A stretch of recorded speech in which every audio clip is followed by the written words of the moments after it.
నమస్కారం న్యూస్ విషన్కు స్వాగతం.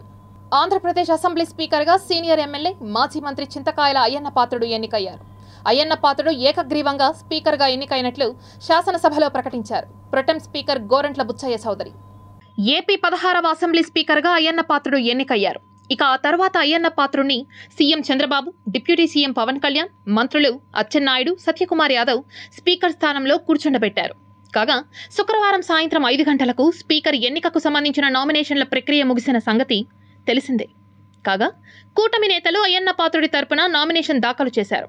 ఇక ఒకే నామినేషన్ దాఖలు కావడంతో అయ్యన్న పాత్రుడి ఎన్నిక ఏకగ్రీవం అయిపోయింది. కాగా అనకాపల్లి జిల్లా నర్సీపట్నం అసెంబ్లీ నియోజకవర్గం నుంచి ఎమ్మెల్యేగా ప్రాతినిధ్యం వహిస్తున్నారు అయ్యన్న పాత్రుడు. ఆయనకు 4 దశాబ్దాలకు పైగా రాజకీయ అనుభవం ఉంది. 1983లో తెలుగుదేశం ఆవిర్భావంతో రాజకీయాల్లోకి ప్రవేశించిన అయ్యన్న పాత్రుడు 7 సార్లు ఎమ్మెల్యేగా, 1 సారి ఎంపీగా గెలిచారు. ఇప్పటి వరకు 5 ప్రభుత్వాల్లో మంత్రిగా బాధ్యతలు నిర్వర్తించారు. మంత్రిగా సాంకేతిక, విద్య, క్రీడ, రహదారులు, భవనాలు, అటవీ, పంచాయతీరాజ్ వంటి కీలక శాఖల బాధ్యతలను నిర్వహించారు. 1983 నుంచి ఇప్పటి వరకు 10 సార్లు అసెంబ్లీ ఎన్నికల్లో, 2 సార్లు పార్లమెంట్ ఎన్నికల్లో పోటీ చేశారు. ఈ సార్వత్రిక ఎన్నికల్లోనూ నర్సీపట్నం అసెంబ్లీ స్థానం నుంచి బరిలోకి దిగి ఘన విజయం సాధించారు అయ్యన్న పాత్రుడు. 1 చింతకాయల అయ్యన్న పాత్రుడు. ప్రతిపాదకున్న పేరు శ్రీ కొణిదెల పవన్ కళ్యాణ్ గారు. 2 శ్రీ చింతకాయల అయ్యన్న పాత్రుడు గారు. ప్రతిపాదకున్న పేరు శ్రీ నారా లోకేష్ గారు. 3 శ్రీ చింతకాయల అయ్యన్న పాత్రుడు గారు శ్రీ సత్యకుమార్ యాదవ్ గారు. సక్రమంగా నామనిర్దేశం చేయబడిన అభ్యర్థి శ్రీ చింతకాయల అయ్యన్న పాత్రుడు గారు ఒక్కరే అయినందున సభాపతి పదవికి శ్రీ చింతకాయల అయ్యన్న పాత్రుడు గారు ఏకగ్రీవంగా ఎన్నుకోబడినట్టు ప్రకటిస్తున్నాను. మేము నిరసన తెలియజేసి ఎడతామని మైక్ అడిగితే మైక్ ఇవ్వలేదు. ఇవ్వకుండా మీరు చూస్తే మామూలు సంఘటన కాదు. ఆ రోజు నేను ఒక మాట చెప్పాను, ఇది గౌరవ సభ కాదు, మీరు నాకు మైక్ కూడా ఇవ్వడం లేదు, మైక్ ఇవ్వకపోయినా నేను స్టేట్మెంట్ ఇవ్వాలి కాబట్టి ఇచ్చేడతారు రికార్డు కోసం అని చెప్పి గట్టిగా లేచి ఇదే సీట్లో కూర్చొని ఆ రోజు నేను చెప్పింది అదే వర్డ్స్ మీకు రిపీట్ చేస్తున్నాను. నేను స్టేట్మెంట్ ఇవ్వాలనుకున్నాం, మీరు మైక్ ఇవ్వకుండా చేశారు. అయినా నాకు బాధ లేదు. మళ్ళీ చెప్తున్నా, ముఖ్యమంత్రిగానే ఈ హౌస్కు వస్తాను తప్ప అదర్వైజ్ రాజకీయాలు అవసరం లేదు. ఇది ఒక గౌరవ సభ, గౌరవ సభ కాదు. ఇలాంటి గౌరవ సభలో నేనుండనని మరొక్కసారి చెప్తూ మీకు నమస్కారం. ప్రజలకు విజ్ఞప్తి చేస్తున్నా, నా అవమానం మీరు అందరూ అర్థం చేసుకుని నిండు మనసుతో ఆశీర్వదించాలని కోరుతూ ఈ సభ నుంచి వాకౌట్ చేస్తున్నానని చెప్పి వాకౌట్ చేసి బయట ప్రెస్ కాన్ఫరెన్స్ పెట్టాను. ఆ రోజు నేను వెళ్ళింది 2021 నవంబర్ 19వ తారీఖున వెళ్ళాను. నిన్న మీ అందరి ఆశీస్సులతో, ప్రజలందరి యొక్క ఆమోదంతో ఈ సభలోకి ఎంటర్ అయ్యాం. నాకు జరిగిన అవమానం కానీ, ఆడబిడ్డలకు జరిగిన అవమానం కానీ భవిష్యత్తులో ఎవరికీ జరగకుండా కాపాడే బాధ్యత ఈ అసెంబ్లీ తీసుకోవాలని అందరినీ కోరుకుంటున్నాను. ఇది నేను మొదటిసారి అసెంబ్లీలోకి అడుగు పెట్టడం. ఇలాంటి సుదీర్ఘ రాజకీయ అనుభవం ఉన్న దాదాపు 7 సార్లు ఎమ్మెల్యేగాను, 1 సారి పార్లమెంట్లో అడుగుపెట్టిన మీకు, Panchayati Raj, technical education, forest, R&B అనేక మంత్రిత్వ శాఖల్ని సమర్థవంతంగా నిర్వహించిన మీకు ఈ సభాధ్యక్షుడు, ఈ స్పీకర్ స్థానంలో కూర్చోవడం చాలా ఆనందంగా ఉంది. మీకు కోపం వస్తే ఋషికొండను చెక్కినట్టు ప్రత్యర్థులకి పదునైన ఉత్తరాంధ్ర యాసలో గుండు కొట్టేస్తారు. ఒకటే బాధేస్తా ఉంది సార్, ఇకపైన మీకు తిట్టే అవకాశం లేకపోవడం. కానీ ఇక మీద సభలో ఎవరు తిడుతున్నా దాన్ని ఆఫ్ చేసే బాధ్యత మీ చేతిలోనే ఉంది. మీరే మైక్ ఆఫ్ చేయాలి. అంటే మా చిన్నప్పుడు నేను చూసేవాడు, ఒకసారి అల్లరి చేసే అబ్బాయిని క్లాస్ లీడర్ చేసేవాడు చిన్నప్పుడు మా స్కూల్లో. కానీ ఇన్నాళ్ళు ప్రజలు మీ వాడి వేడి పలుకులు, మీ ఘాటైన వాగ్దాటి చూశారు. ఈ రోజు నుంచి రాష్ట్ర ప్రజలు మీ హుందాతనం చూస్తారు. డిబేట్స్ వెనకాల దాక్కుని సంస్కారహీనమైన భాషల్ని భావాలని రకరకాల మాధ్యాల్లో విరజిమ్ముతూ ఉంటారు. దాని నియంత్రణ మీ ఆధ్వర్యంలో ఇక్కడి నుంచే మొదలవ్వాలి. ఇందాక సభా నాయకులు గౌరవ ముఖ్యమంత్రి శ్రీ చంద్రబాబు నాయుడు గారు చెప్తారు, ఆడబిడ్డలు ఏ విధంగా నలిగిపోయారు ఈ రాష్ట్రంలో గత 5 సంవత్సరాల్లో. చిన్న లేదు, పెద్ద లేదు, ఎవరని లేదు. ఎవరన్నా సరే ఒక మాట మాట్లాడితే వాళ్ళు వ్యక్తిగతంగా దూషణ, సోషల్ మీడియాలో వాళ్ళని క్యారెక్టర్ అసాసినేట్ చేయటం, వాళ్ళు పెద్ద నాయకులు కావచ్చు, కార్యకర్తలు కావచ్చు, లేదా వాళ్ళకి ఎదురు తిరిగి ఒక ఒపీనియన్ చెప్పి ఎవరైనా సగటు మనిషి కూడా కావచ్చు, అది ఇక్కడితో ఈ రోజు నుంచి ఆగిపోవాలి అధ్యక్ష. అది మీ ఆధ్వర్యంలోనే మొదలవ్వాలి. గత ప్రభుత్వం తాలూకు సభ జరిగిన విధానం చూస్తే ఈ వ్యక్తిగత దూషణ ఇవన్నీ చాలా ఇబ్బంది పెట్టే ప్రజలు. ఈ రోజున వాళ్ళకి 11 సీట్లకు పరిమితం అయ్యారు, ఈరోజు లేరు, ధైర్యం లేదు వాళ్ళకి.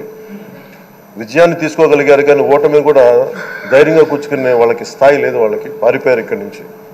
ఏపీ అసెంబ్లీలో సభాపతిని మాజీ సీఎం అగౌరవంగా మాట్లాడిన తీరు బాధాకరమని, ఆయన తీరు మార్చుకోవాలని తెలుగు యువత రాష్ట్ర ప్రధాన కార్యదర్శి రవినాయుడు హితవు పలికారు. తిరుపతి ప్రెస్ క్లబ్లో ఏర్పాటు చేసిన విలేకరుల సమావేశంలో వారు మాట్లాడారు. జగన్మోహన్ రెడ్డి నిన్న అసెంబ్లీలో ఆయన ప్రవర్తించిన తీరు, ఈరోజు ఆయన వ్యవహరిస్తున్న తీరు చూస్తే రాజకీయాల్లో విలువలు కలిగిన నాయకులు ఎవరైనా ఇలాంటి మనస్తత్వం కలిగిన వాళ్ళు చూస్తే అసహించుకునే పరిస్థితి ఈరోజు రాష్ట్రంలో నెలకొని ఉంది. జగన్మోహన్ రెడ్డి నిన్నే ఆయన ప్రమాణ స్వీకారం చేశాడు ఎమ్మెల్యేగా. ఏం ప్రమాణం చేశాడు అసెంబ్లీలో? సభా విలువలను పాటిస్తా, సభను గౌరవిస్తా, శాసనసభ్యుడిగా నా విధులను సక్రమంగా నిర్వర్తిస్తా అన్నాడు. నిన్నే ప్రమాణ స్వీకారం నిన్నే చేయబెట్టి దేవుడి మీద ఒట్టేసి ఆయన ప్రమాణం చేశాడు. అదే సభను ఈరోజు అగౌరవపరుస్తున్నారు. ఈరోజు స్పీకర్ ఎన్నిక, ఒక బీసీ నాయకుడు ఎన్నిక కాబడ్డారు. ఆయన ఈరోజు ఆ స్థానంలో కూర్చుంటా ఉంటే మామూలుగా ఆనవాయితీ ప్రకారం అన్ని పక్షాలు కలిసి సభాపతికి ఇవ్వాల్సిన గౌరవాన్ని ఇవ్వడం ఆనవాయితీ. అయితే జగన్మోహన్ రెడ్డి ఎమ్మెల్యే గారు ఆ సభాపతికి ఆ కుర్చీకి ఇవ్వాల్సిన గౌరవాన్ని కూడా ఇవ్వకుండా ఈరోజు ఆయన ఆ సభకే రాకుండా ఆ చైర్కి విలువ లేకుండా ప్రవర్తించడం అనేది చాలా బాధాకరం, దురదృష్టకరం. తాడేపల్లిలో వైఎస్ఆర్సీపీ కార్యాలయ నిర్మాణానికి అనుమతులు లేవంటూ నిర్మాణంలో ఉన్న భవనాన్ని కూల్చేశారు అధికారులు. ఇదొక దురదృష్టకర ఘటన. ఎందుకంటే విజ్ఞుడైన సుదీర్ఘ పాలనానుభవం సొంతం చేసుకున్న చంద్రబాబు కూడా తన పాలనను కూల్చివేతలతోనే ప్రారంభించారు. గతంలో జగన్ ముఖ్యమంత్రిగా ప్రమాణ స్వీకారం చేసిన తర్వాత ఖచ్చితంగా 10వ రోజు కృష్ణానది ఒడ్డున చంద్రబాబు నిర్మించిన ప్రజావేదికను కూల్చేశారు. అనుమతులు లేకుండా అక్రమంగా నిర్మించారంటూ అప్పట్లో ఆయన ఈ పని చేశారు. ఇది రాజకీయంగా వివాదం సృష్టించింది. ఈ ఘటనే జగన్పై విధ్వంస పాలన అనే ముద్ర వేసేలా చేసింది. ఇక ఇప్పుడు చంద్రబాబు ప్రభుత్వం కూడా ఖచ్చితంగా అదే రోజు, అంటే ముఖ్యమంత్రిగా బాధ్యతలు చేపట్టిన 10వ రోజు వైసీపీ కేంద్ర కార్యాలయాన్ని అక్రమ నిర్మాణం అంటూ కూల్చివేయించారు. అంటే చంద్రబాబు కూడా తన పాలనను కూల్చివేతలతోనే ప్రారంభించినట్లయింది. మరి ఈ ఇద్దరు ముఖ్యమంత్రులు ఎలాంటి సందేశం ఇస్తున్నారన్నది ఇప్పుడు ప్రశ్న. చంద్రబాబే చేశారా, లేక ఆయన మంత్రివర్గంలోని ఒకరు నిర్ణయం తీసుకున్నారా? అసలు చంద్రబాబుకు ఈ విషయం తెలుసా లేదా అనేది ఇప్పుడు చర్చకు రాదు. ఆయన హయాంలో ఏం జరిగినా అది చంద్రబాబు చేసినట్లే. అలానే ఇప్పుడు వైసీపీ కేంద్ర కార్యాలయాన్ని కూల్చివేసిన ఘటనకు చంద్రబాబే బాధ్యత వహించాల్సి ఉంటుంది.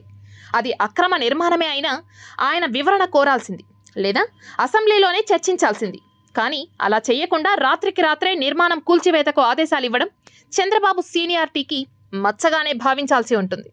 ఇలాంటి కార్యక్రమాలు చేపట్టడం ద్వారా రాష్ట్రంలో రాజకీయంగా ఎలాంటి సందేశాలు ఇస్తున్నారన్నది ప్రధాన అంశం.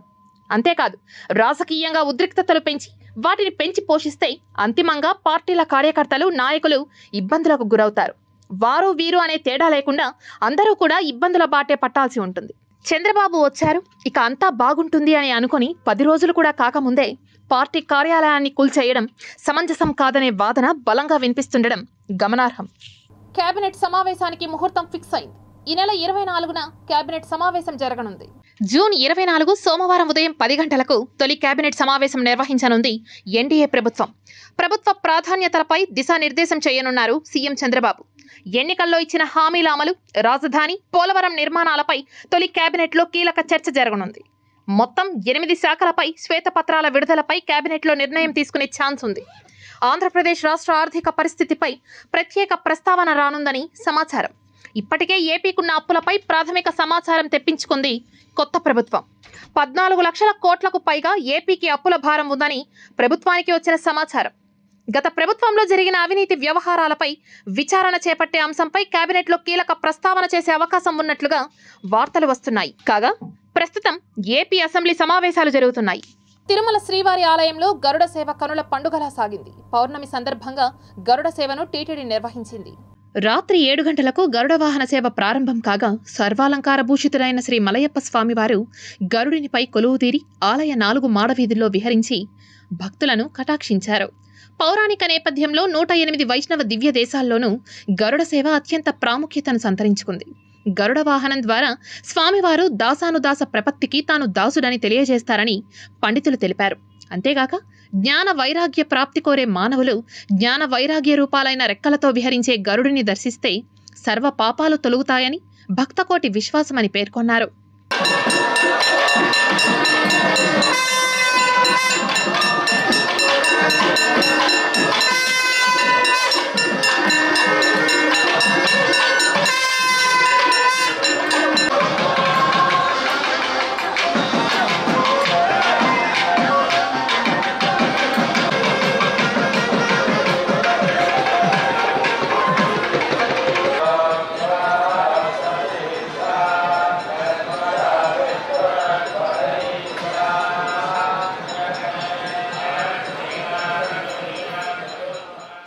హనుమంత వాహనంపై శ్రీ కోదండరాముని అలంకరణలో శ్రీ ప్రసన్న వెంకటేశ్వర స్వామివారు భక్తులకు దర్శనమిచ్చారు.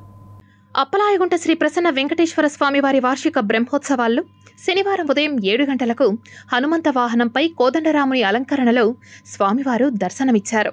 హనుమంతుడు భగవద్భక్తులలో అగ్రగణ్యుడు. రామాయణంలో మారుతి స్థానం అద్వితీయం. చతుర్వేద నిష్ణాతుడిగా, నవ వ్యాకరణ పండితుడిగా, లంకా భీకరుడిగా ప్రసిద్ధి చెందాడు. గురు శిష్యులైన శ్రీరామ హనుమంతులు తత్వ వివేచన గావించిన మహనీయులు గనుక వీరిని దర్శించిన వారికి వేదాల తత్వం ఒనగూరుతుంది.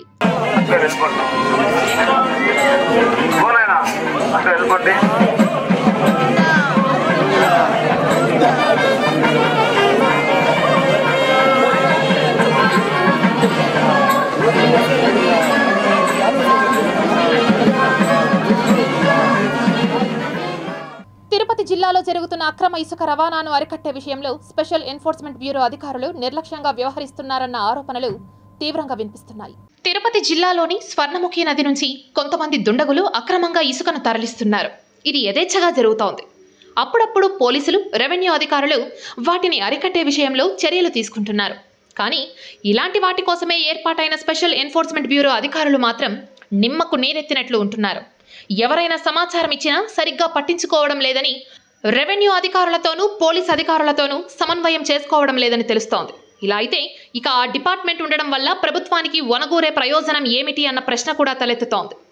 ఇసుక, మట్టి తదితర ఖనిజాలను అక్రమంగా తరలించడాన్ని అరికట్టి ప్రభుత్వానికి, ప్రజలకు మంచి చేయడానికి ప్రత్యేకంగా ఈ విభాగం ఏర్పాటైంది.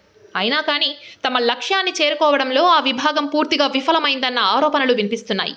ఇకనైనా ఆ విభాగపు సిబ్బంది, అధికారులు గనుల అక్రమ రవాణాపై అటు రెవెన్యూ విభాగంతోనూ ఇటు పోలీస్ వారితోనూ సంబంధిత ఇతర అధికారులతోనూ సమన్వయం చేసుకుని పనిచేయాలని ప్రజలు కోరుతున్నారు. టీటీడీ తరహాలో శ్రీవారి కైంకర్యాలకు వినియోగించిన పుష్పాలను ఎలాగైతే అగరబత్తులుగా తయారు చేస్తున్నారో అదే తరహాలో తిరుపతి నగరపాలక సంస్థ కూడా ఓ ప్రత్యేక యూనిట్ను ఏర్పాటు చేసి అగరబత్తులు ఎందుకు తయారు చేయకూడదు అనే డిమాండ్ ప్రజల నుంచి వినిపిస్తోంది. తిరుమలలో శ్రీవారి కైంకర్యాలకు, అలంకరణలకు, వివిధ సేవల కోసం ప్రతిరోజు టన్నుల కొద్ది పూలను టీటీడీ వినియోగిస్తోంది. తిరుమల తిరుపతి దేవస్థానం ఈ పూల సేకరణ, కొనుగోలు కోసం లక్షలాది రూపాయలు ఖర్చు చేసి ఇతర రాష్ట్రాల నుంచి తెప్పిస్తోంది. ఇంత ఖర్చు చేసి తెచ్చిన పూలు వాడిపోయిన తర్వాత ఏమవుతాయి? వాటిని ఎక్కడైనా పడేస్తారా అనే అనుమానాలు చాలామందికి రావచ్చు.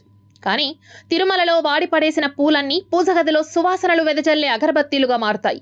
తిరుమల తిరుపతి దేవస్థానాల ఆధ్వర్యంలోని ఆలయాల నుంచి దేవతామూర్తుల కైంకర్యాలకు వినియోగించిన పూలను ఇందుకోసం సేకరిస్తారు. వాడిన పూలను అగరబత్తీలుగా మార్చే యూనిట్ని టీటీడీ 2 ఏళ్ల కిందట తిరుపతిలో ప్రారంభించింది. వాటిని టీటీడీ ఆలయాల్లో వాడడంతో పాటు భక్తులకు విక్రయిస్తున్నారు. 7 కొండలకు గుర్తుగా 7 బ్రాండ్లను అందుబాటులోకి తీసుకొచ్చారు. వీటిని ప్రస్తుతం తిరుమల లడ్డూ ప్రసాదం విక్రయించే కౌంటర్లు, టీటీడీకి సంబంధించిన ఆలయాల్లో అమ్ముతున్నారు.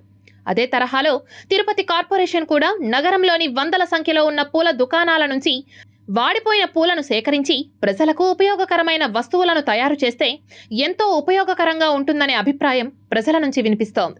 కార్పొరేషన్ కూడా ఈ విధానాన్ని అనుసరిస్తే తిరుపతిలోని చాలా మంది నిరుద్యోగులకు ఉపాధి దొరకడమే కాకుండా సంస్థకు ఆదాయం సమకూరుతుంది. నగరంలో సుమారు 100కి పైగా పూల దుకాణాలు ఉన్నాయి. ఈ దుకాణదారులు సకాలంలో పూలను విక్రయించలేకనో, ధరలు ఎక్కువగా ఉన్నాయని ప్రజలు కొనుగోలు చేయకనో దుకాణాల్లోనే వాడిపోతున్న పూలను వృధాగా పారబోస్తున్నారు. దీనివల్ల దుకాణదారులకు నష్టం తప్ప మరే ఫలితం లేదు. అదే వాడిపోయిన పూలను టీటీడీ తరహాలో అగరబత్తులుగా వివిధ రకాల డిజైన్లతో తయారు చేసి వినియోగిస్తే బాగుంటుందనే అభిప్రాయం ప్రజల నుంచి బలంగా వినిపిస్తోంది. ఆ దిశగా నగరపాలక సంస్థ అధికారులు చర్యలు చేపట్టాలని ఆశిద్దాం. ఆ పూల మాలలో వాడిపోయిన తర్వాత చెత్త కుండీలో పాడేస్తున్నారు, అది వృధాగా పోతుంది. అట్లా కాకుండా నగరపాలక సంస్థ ఆ పూల మాలన్నీ కూడా వాడిపోయినటువంటి సేకరించి ఆ పూలమాలల ద్వారా అగరబత్తీలు తయారు చేసుకోవచ్చనే అవకాశం ఉంది. కాబట్టి నగరపాలక సంస్థ ఆ రకంగా చొరవ చేసి మొత్తం కూడా దాన్ని ఒక యంత్రాంగాన్ని ఏర్పాటు చేసి వాడిపోయిన పూలన్నీ సేకరించి అగరబత్తీలు తయారు చేస్తే నగరపాలక సంస్థకి ఆదాయం వస్తుంది. నగరపాలక సంస్థ ద్వారా కొంతమంది ఉపాధి కూడా కొంతమంది దొరుకుతుంది. కాబట్టి నగరపాలక సంస్థ ఉపాధితో ఇచ్చినట్టు అవుతుంది. దాని ద్వారా నిధి కూడా వచ్చే అవకాశం ఉంది. కాబట్టి రెండు ప్రయోజనాలు ఉన్నాయి. కాబట్టి నగరపాలక సంస్థ ప్రయోజనం ఉండేటటువంటి పనులు చేస్తే బాగుంటుందని చెప్పి అభిప్రాయపడుతున్నాం. దేశవ్యాప్తంగా కూడా తిరుమల తిరుపతి దేవస్థానం యొక్క అగరబత్తులు అనేసి మంచి యొక్క అద్భుతమైన పని విధానాన్ని కూడా తీసుకొచ్చారు. అలాగే తిరుపతి నగరపాలక సంస్థ ఈరోజు ఎన్నో పూలు కూడా ఇక్కడ తిరుపతిలో రావడం జరుగుతుంది. ఆ వాడని పూలని చెత్త చెదారంలో పడేయడం వల్ల వృధా అవుతుంది. కాబట్టి నగరపాలక సంస్థ దాన్ని ఇప్పటికైనా పరిగణలోకి తీసుకొని ఆ పూలని కొంచెం ఉపయోగపడే విధంగా కొంచెం అగరబత్తులు తయారు చేయడం కలిగిస్తే కొంతమందికి ఉపాధి కల్పించడానికి కొంత దోహదపడుతుందనేసి నేను తెలియజేస్తా ఉన్నాను. తిరుపతి ప్రజలు శ్రీవారి భక్తుల ప్రాణాలతో చెలగాటమాడుతున్న హోటళ్లపై తనిఖీలు నిర్వహించి వారిపై చట్టపరమైన చర్యలు తీసుకోవాలని సిపిఎం నగర కార్యదర్శి సుబ్రహ్మణ్యం డిమాండ్ చేశారు. యాత్రికులకు విషపూరిత ఆహారాన్ని వడ్డించిన PS4 హోటల్ను వెంటనే మూసివేయాలని, అలాగే తిరుపతిలో ఉన్న అన్ని హోటళ్లలో నిరంతరం తనిఖీలు నిర్వహించి భక్తుల ఆరోగ్యం కాపాడాలని కోరుతూ మున్సిపల్ కార్పొరేషన్ అదనపు కమిషనర్ చరణ్ తేజ్ రెడ్డికి సిపిఎం నాయకులు వినతిపత్రం అందజేశారు. వెలుగులోకి వచ్చిన రానటువంటివి ఇంకా తిరుపతి నగరంలో అనేక ప్రధానమైనటువంటి హోటళ్ళు ఉన్నాయి. ఆ హోటల్లో కూడా రెగ్యులర్గా తనిఖీలు నిర్వహించి హోటల్కి వచ్చేటువంటి కస్టమర్లకి ఈరోజు తిరుమల తిరుపతి దేవస్థానం దగ్గరికి వచ్చేటువంటి భక్తులు కూడా అనేక హోటల్లో భోజనశాలకు వెళ్తారు.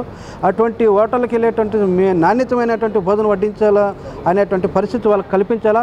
ఈరోజు PS4 లాంటి సంఘటనలు మళ్ళీ జరగకుండా ఉండడం కోసం తిరుపతిలోని అన్ని హోటల్ తనిఖీలు రెగ్యులర్గా నిర్వహించి ప్రజల ఆరోగ్యాలను, కస్టమర్ల ఆరోగ్యాలను, భక్తుల ఆరోగ్యాలను కాపాడాలని చెప్పి రెగ్యులర్గా హోటల్ తనిఖీలు నిర్వహించి భక్తులకి లేకపోతే కస్టమర్లకి నాణ్యమైనటువంటి భోజనం వడ్డించే పద్ధతిలో హోటల్ యాజమాన్యం కూడా చర్యలు తీసుకోవాలని చెప్పి మేము కోరుతున్నాం. తిరుపతి నగరపాలక సంస్థ కమిషనర్, జాయింట్ కలెక్టర్ పర్యవేక్షణలో ప్రతినిత్యం నగరంలోని అన్ని తరహా హోటల్స్లో ముమ్మర తనిఖీలు చేయాలని, నాణ్యతా ప్రమాణాలు పాటించలేని హోటల్స్పై శాఖాపరమైన చర్యలు తీసుకోవాలని భక్తుల, స్థానికుల తరపున డిమాండ్ చేశారు బీజేపీ నేత నవీన్ కుమార్ రెడ్డి. ఈరోజు తిరుపతిలో అధికారికంగా 200-300 హోటల్స్ ఉన్నాయి. అనధికారికంగా ఎన్ని హోటల్స్ ఉన్నాయో అసలు అధికారులకే లెక్కలు తెలియవండి. ఈరోజు ఎక్కడ చూసినా కూడా ఫుడ్ కోర్ట్లు, ఫుట్పాత్ల మీద హోటల్స్ పెట్టేశారు. వాళ్ళని బతకనివ్వండి, మేమేం వాళ్ళకి అడ్డు చెప్పడం లేదు. కానీ వాళ్ళు శుచికరమైనటువంటి ఆహారం భక్తులకి, స్థానికులకి అందిస్తున్నారా అన్నటువంటి పర్యవేక్షణ ఈరోజు తిరుపతి జిల్లా జాయింట్ కలెక్టర్ కింద పనిచేస్తున్నటువంటి ఫుడ్ సేఫ్టీ ఆఫీసర్స్ FSOలు 2 ఉన్నారండి. దాంతోపాటు నగరపాలక సంస్థ కూడా బాధ్యత తీసుకోవాలి. మరి ఫుడ్ FSOలు ఏం చేస్తున్నారండి? ప్రతినిత్యం మీరు ప్రతి హోటల్లో కూడా తనిఖీలు చేసి శాంపుల్స్ తీసుకొని టెస్టింగ్ చేసి ఆ ముడి సరుకులు నాణ్యతగా ఉన్నాయా లేదా ఆడ వాడే నూనె పదార్థాలు రీసైక్లింగ్ చేస్తున్నారా అన్న దాని మీద అసలు కనీసం పర్యవేక్షణ లేకుండా మామూళ్ళ మత్తులో మునిగిపోయారండి. నెల మామూళ్ళు తీసుకొని ఈరోజు అధికారుల నిర్లక్ష్యానికి తిరుపతి పరపతి మంట కలిసిపోతుంది. మేజర్ ధ్యాన్ చంద్ జయంతిని జాతీయ క్రీడా దినోత్సవంగా జరుపుకునే మనం దేశానికి క్రీడా రంగానికి ఆయన చేసిన సేవలను గుర్తించి భారత అత్యున్నత పురస్కారమైన భారతరత్నను ఇవ్వాలని పలువురు కేంద్ర ప్రభుత్వాన్ని కోరారు. ఒలింపిక్ డేను పురస్కరించుకుని తిరుపతి జిల్లా olympic association, zen sports and games academy సంయుక్త ఆధ్వర్యంలో ఒలింపిక్ డే రన్ నిర్వహించారు. స్థానిక శ్రీనివాస స్పోర్ట్స్ కాంప్లెక్స్ నుంచి ప్రారంభమైన ఒలింపిక్ రన్ టౌన్ క్లబ్ వరకు సాగింది. క్రీడాకారులు ఈ ర్యాలీలో పాల్గొన్నారు. ఒలింపిక్ డే సందర్భంగా ఏర్పాటు చేసినటువంటి ఈ ర్యాలీకి అనూహ్య స్పందన కలిగింది. మన డిఎస్డిఓ సయ్యద్ గారు కోఆపరేషన్తో నిజంగా ఇన్ని వందల మంది విద్యార్థులు పాల్గొని పార్టిసిపేట్ చేసి దీన్ని జయప్రదం చేసేందుకు అందరికీ ధన్యవాదాలు. నిజంగా ఇంతమంది పిల్లలతో ఈ కార్యక్రమాన్ని చేయడం చాలా సంతోషంగా ఉంది. వాస్తవంగా రేపు ఇంటర్నేషనల్ ఒలింపిక్ డే జరపాల్సి ఉంది. రేపు ఆదివారం వచ్చింది. దానివల్ల అన్ని జిల్లాల్లో, మన రాష్ట్రంలోని అన్ని జిల్లాల్లోన ఈరోజు పిల్లలు అందుబాటులో ఉంటారు, క్రీడాకారులు అందుబాటులో ఉంటారనే ఉద్దేశంతో ఈ కార్యక్రమాన్ని ఇక్కడ కూడా మన జిల్లా తరఫున మనము నిర్వహించుకుంటున్నాము. ప్రోగ్రామ్ చేయడం, పిల్లలందరూ పాల్గొనడం, అసోసియేషన్ అంతా సక్సెస్గా ఇది చేయడం మాకు చాలా సంతోషంగా ఉంది. ఇది పేదలకందరికి కూడా మేము స్పాన్సర్ చేస్తున్నాము. వీళ్ళందరికీ కూడా మేము చేసే సిద్ధంగా ఉన్నాం. 2024-25 ఆర్థిక సంవత్సరంలో తిరుపతి, తిరువన్నామలై మధ్య ఆర్టీసీ సర్వీసులు నడుపుతూ 4 కోట్ల రూపాయలు పైచిలుకు ఆదాయాన్ని సమకూర్చాలనే లక్ష్యంతో పనిచేస్తున్నట్లు ఏపీఎస్ఆర్టీసీ ఆర్ఎం చెంగల్రెడ్డి తెలిపారు. తిరుపతిలోని ఆర్టీసీ ఆర్ఎం కార్యాలయంలో ఏర్పాటు చేసిన విలేకరుల సమావేశంలో ఆయన మాట్లాడుతూ 2023-24 సంవత్సరానికి సంబంధించి తిరుపతి, తిరువన్నామలై మధ్య ఆర్టీసీ సర్వీసులు నడుపుతూ 3,87 లక్షల రూపాయల ఆదాయాన్ని సంస్థకు సమకూర్చామని తెలిపారు. అదేవిధంగా పెరుగుతున్న ప్రయాణికులతో పాటు తమ ఆదాయ లక్ష్యాలను కూడా పెంచుతూ సంస్థ పురోభివృద్ధికి తోడ్పాటు అందిస్తున్నట్లుగా తెలిపారు. అరుణాచలంకు స్పెషల్ బస్సుల్లో ప్రతి పౌర్ణమి రోజు నడుపుతున్న విషయమో మీకు అందరికీ తెలిసిందే. మాకు 2022-23 సంవత్సరంలో 22 బస్సులు తిప్పి 5,89,000 రూపాయలు ఆదాయం వచ్చింది. అదే 23-24 ఆర్థిక సంవత్సరంలో 1,445 రౌండ్ ట్రిప్పులు తిప్పి 3,67 లక్షలు ఆదాయము ఏపీఎస్ఆర్టీసీ తిరుపతి డిస్ట్రిక్ట్ గడించడం జరిగింది. దీనికి ముఖ్యంగా అరుణాచలంకు పోయే భక్తుల సంఖ్య విరివిగా పెరగడం, డిమాండ్ పెరగడం, వారి డిమాండ్ దృష్టిలో పెట్టుకుని ఏపీఎస్ఆర్టీసీ పర్టికులర్గా కార్తీక పౌర్ణమి రోజు భక్తులు విశిష్టంగా పోవడం, ఎక్కువ సంఖ్యలో పోవడం గమనించి వాళ్ళతో కూడా మాట్లాడడం, ప్రెస్ వాళ్ళతో మాట్లాడడం, ఫీడ్బ్యాక్ తీసుకోవడం, తద్వారా అన్ని ప్రోడక్ట్స్కు డిమాండ్ ఉందని గ్రహించిన తర్వాత అట్లా సూపర్ లగ్జరీ, అల్ట్రా డెలక్స్, ఎక్స్ప్రెస్తో పాటు ఏసీ సర్వీసులు కూడా పౌర్ణమి రోజు నడపడం జరుగుతున్నది. శ్రీవారి పాదాల చెంత తిరుపతి వేదికగా సప్తగిరి సంగీత సప్తాహం నీరాజనం కార్యక్రమం విజయవంతంగా సాగుతోందని నిర్వాహకులు మురళీకృష్ణ తెలిపారు. తిరుపతి యశోదానగర్లోని వేమన విజ్ఞాన కేంద్రంలో పాస్ మనోవికాస్ ఆశ్రమం, టీటీడీ అన్నమాచార్య ప్రాజెక్టు కళాకారుల సంయుక్త ఆధ్వర్యంలో 6 రోజులుగా జరుగుతున్న సప్తగిరి సంగీత సప్తాహం నీరాజనం కార్యక్రమానికి ప్రజల నుంచి విశేష స్పందన లభిస్తున్నట్లు నిర్వాహకులు, మృదంగం విద్వాంసులు మురళీకృష్ణ పేర్కొన్నారు. ఆదివారం ఉదయం మహామంగళహారతితో ఈ కార్యక్రమం ముగుస్తుందని ఆయన తెలిపారు. కళాకారులందరూ కూడా వారి వారి ప్రతిభను భగవంతుడి పాదపద్మాల చెంత మాకు అవకాశం కల్పించిన దానికి చాలా సంతోషంగా ఉందని చెప్పి పాల్గొన్నటువంటి ఇంటర్నేషనల్ కళాకారులందరూ కూడా చాలా ఆనందంగా ఇక్కడ వచ్చి కార్యక్రమం చేశారు. దాంతోపాటు ఏ ఒక్కరు కానీ ఏ ఒక్క నిమిషం కానీ ఈ 5 రోజుల్లో 168 గంటల సేపు కంటిన్యూగా నిర్విరామంగా ఈ కార్యక్రమాన్ని దిగ్విజయంగా ప్రారంభించినప్పటి నుంచి ఇప్పటి వరకు దిగ్విజయంగా ఈ కార్యక్రమాలన్నీ కూడా జరుగుతూ ఉన్నాయి. తిరుపతిలో citizens welfare forum, pride India cultural సంయుక్త ఆధ్వర్యంలో అయోధ్య రామ నాట్య నీరాజనం కార్యక్రమాన్ని నిర్వహించారు.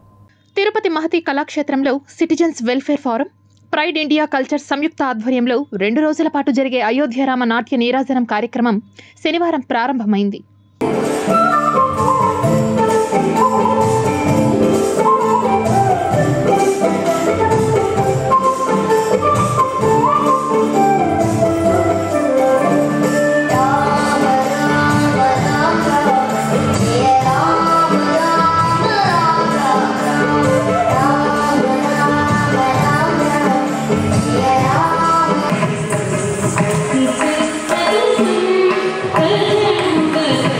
Thank you.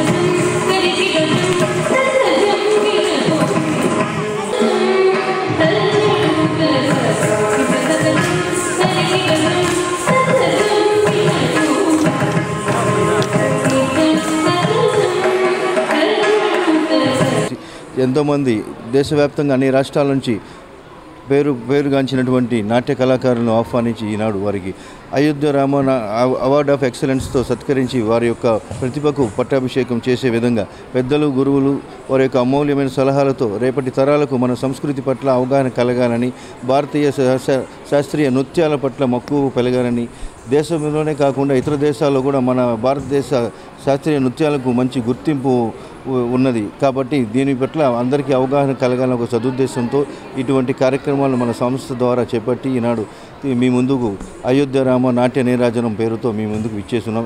ఉన్నత విద్యలో పేద విద్యార్థులు రాణించాలనే సదుద్దేశంతో ప్రతి సంవత్సరం వారిని ప్రోత్సహిస్తూ అందిస్తున్న స్కాలర్షిప్లను అర్హులైన వారు పొందడానికి ఈ నెల 29లోపు దరఖాస్తు చేసుకోవాలని జూనియర్ ఛాంబర్ ఇంటర్నేషనల్ తిరుపతి శాఖ అధ్యక్షులు చైతన్య తేజ తెలిపారు. శనివారం తిరుపతి ప్రెస్ క్లబ్లో ఏర్పాటు చేసిన విలేకరుల సమావేశంలో ఆయన మాట్లాడారు. నిరుపేదలైనటువంటి విద్యార్థులకు స్కాలర్షిప్లు అనేది ఇవ్వడం జరుగుతుంది. ప్రతి సంవత్సరం జూనియర్ ఛాంబర్ ఇంటర్నేషనల్ తిరుపతి వారు స్కాలర్షిప్లు అనేది ప్రతి నిరుపేద విద్యార్థులకు ఇస్తూ ఉన్నారు. అందులో భాగంగా ఈ సంవత్సరం సుమారు 30 నుంచి 40 మంది వరకు స్కాలర్షిప్లు ఇవ్వడం జరుగుతుంది. ఎవరైతే ప్రభుత్వ పాఠశాలలో చదువుతూ వెనుకబడి ఎకనామికల్గా తక్కువగా ఉంటారో వాళ్ళందరికీ స్కాలర్షిప్లో ఇవ్వడం జరుగుతుంది. దాన్ని అప్లై చేసుకోవాల్సిందిగా కోరడమైనది. కేంద్రంలో భారతీయ జనతా పార్టీ సర్కార్ నల్ల చట్టాలను వెంటనే ఉపసంహరించుకోవాలని తిరుపతి మాజీ ఎంపీ చింతామోహన్ డిమాండ్ చేశారు. ముఖ్యంగా న్యాయ వ్యవస్థ, సుప్రీంకోర్టు కుప్ప కూలిపోయేటువంటి పరిస్థితులు ఆసన్నమైనాయి. నేను చాలా బాధ్యతతో మాట్లాడుతున్నా. సుప్రీంకోర్టు, హైకోర్టులు, మన సూళ్ళూరుపేట కోర్టులు ఇవన్నీ కుప్ప కూలిపోయే పరిస్థితులు వస్తున్నాయి. జూలై 1వ తారీఖు దాకా ఈ రోజు ఉన్నటువంటి చట్టాలు మారిపోతున్నాయి.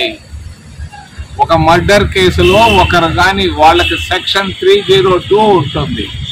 మరి సుప్రీంకోర్టు జడ్జికి కూడా తెలియదు, మరి ఇక్కడ ఉన్నటువంటి అడ్వకేట్లకు తెలియదు, పోలీస్ స్టేషన్లో ఉన్నటువంటి పోలీస్ ఆఫీసర్లకు తెలియదు, ఎవరికి తెలియదు.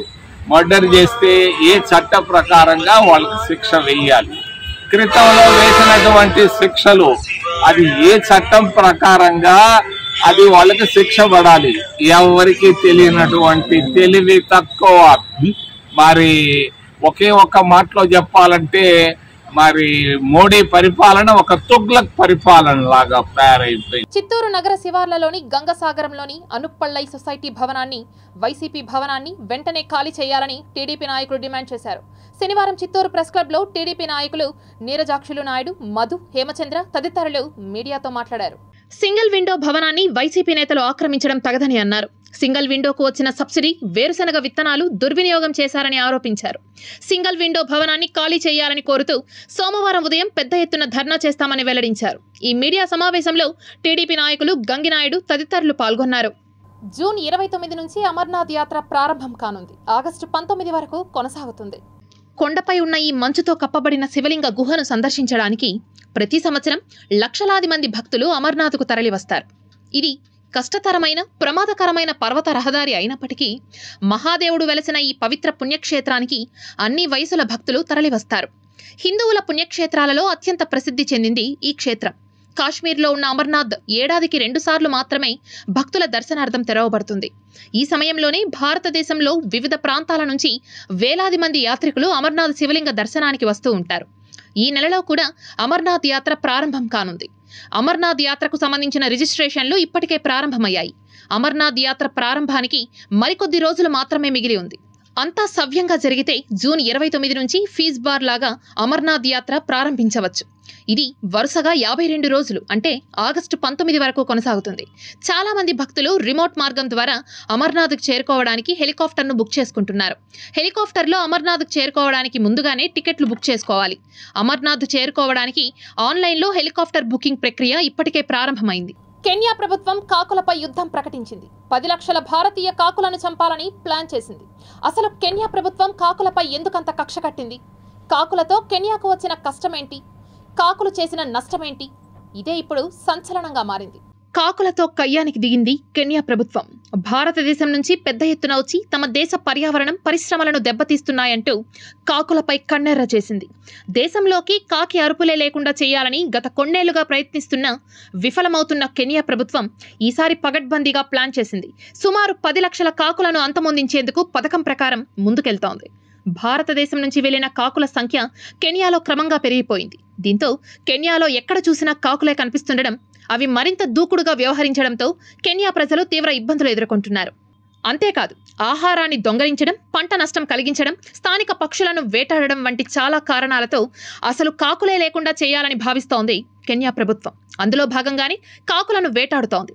కెన్యాలోని ప్రజలే కాదు, పెద్ద పెద్ద వ్యాపారవేత్తలు కాకులపై ప్రభుత్వానికి కంప్లైంట్ చేశారు.